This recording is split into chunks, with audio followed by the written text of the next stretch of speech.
నిర్గమకాండము 8వ అధ్యాయము. తరువాత యెహోవా మోషేతో ఇట్లనెను, నీవు ఫరో యొద్దకు వెళ్ళి అతనితో, నన్ను సేవించుటకు నా జనులను పోనిమ్ము. నీవు వారిని పోనీయనొల్లని ఎడల, ఇదిగో నేను నీ పొలిమేరలన్నిటినీ కప్పల చేత బాధించెదను. ఏటిలో కప్పలు విస్తారముగా పుట్టును. అవి నీ ఇంట, నీ పడక గదిలోనికి, నీ మంచము మీదికి, నీ సేవకుల ఇండ్లలోనికి, నీ జనుల మీదికి, నీ పొయ్యిలలోనికి, నీ పిండి పిసుగు తొట్లులోనికి ఎక్కివచ్చును. ఆ కప్పలు నీ మీదికి, నీ జనుల మీదికి, నీ సేవకులందరి మీదికి వచ్చునని యెహోవా సెలవిచ్చుచున్నాడని చెప్పుమనెను. మరియు యెహోవా మోషేతో ఇట్లనెను, నీవు అహరోనును చూచి నీ కర్ర పట్టుకొని ఏటిపాయల మీదను, కాలువల మీదను, చెరువుల మీదను నీ చెయ్యి చాపి ఐగుప్తు దేశము మీదికి కప్పలను రాజేయమని అతనితో చెప్పుమనగా, అహరోను ఐగుప్తు జలముల మీద తన చెయ్యి చాపెను. అప్పుడు కప్పలు ఎక్కి వచ్చి ఐగుప్తు దేశమును కప్పెను. శకునగాండ్రు కూడా తమ మంత్రముల వలన అలాగు చేసి ఐగుప్తు దేశము మీదికి కప్పలను రాజేసిరి. అప్పుడు ఫరో మోషే అహరోనులను పిలిపించి, నా యొద్ద నుండి, నా జనుల యొద్ద నుండి ఈ కప్పలను తొలగించుమని యెహోవాను వేడుకొనుడి. అప్పుడు యెహోవాకు బలి అర్పించుటకు ఈ ప్రజలను అగత్యముగా పోనిచ్చెదనెను. అందుకు మోషే, నన్ను గెలిచినట్టుగా నీవు అతిశయింపవచ్చును.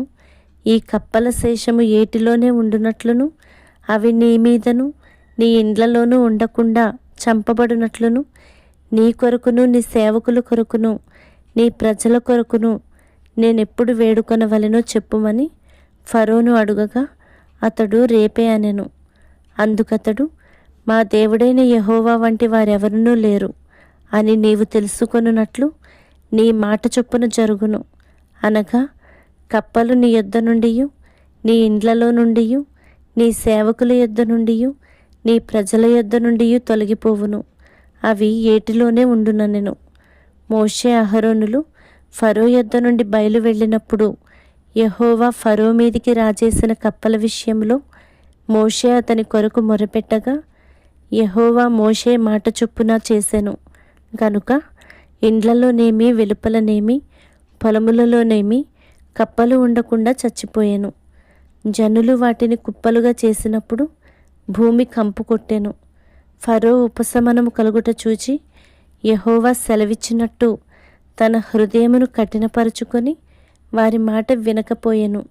అందుకు యెహోవా మోషేతో, నీవు నీ కర్ర చాపి ఈ దేశపు ధూళిని కొట్టుము, అది ఐగుప్తు దేశమందంతటా పేలగునని అహరోనుతో చెప్పుమనగా వారు అట్లు చేసిరి.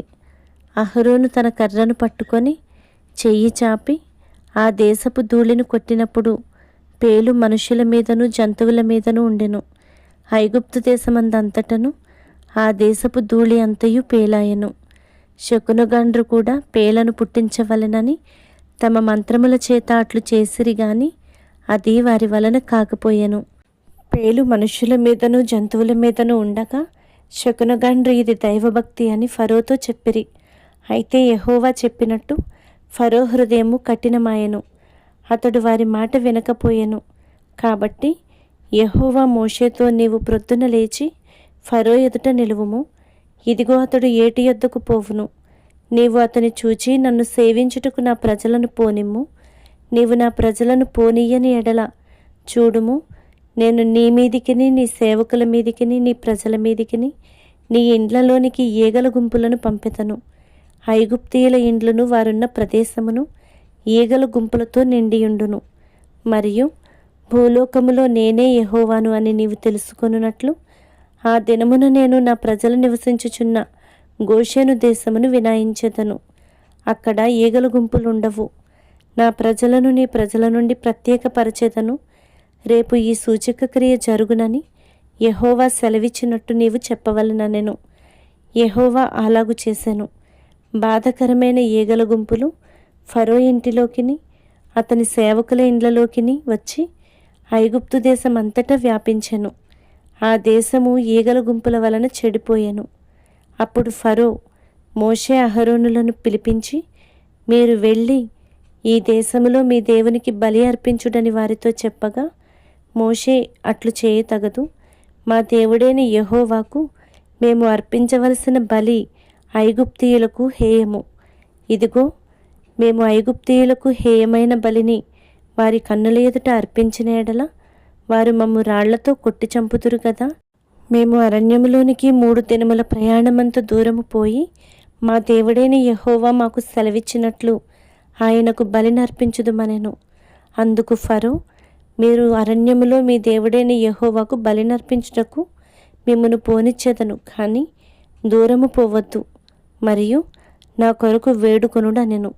అందుకు మోషే, నేను నీ యొద్ద నుండి వెళ్ళి రేపు ఈ ఈగల గుంపులు ఫరో యొద్ద నుండియు అతని సేవకుల యొద్ద నుండియు అతని జనుల యొద్ద నుండియు తొలగిపోవునట్లు యెహోవాను వేడుకొందును. గాని యెహోవాకు బలి అర్పించుటకు ఫరో జనులను పోనీయక ఇకను వంచన చేయకూడదని చెప్పి ఫరో యొద్ద నుండి బయలువెళ్ళి యెహోవాను వేడుకొనెను.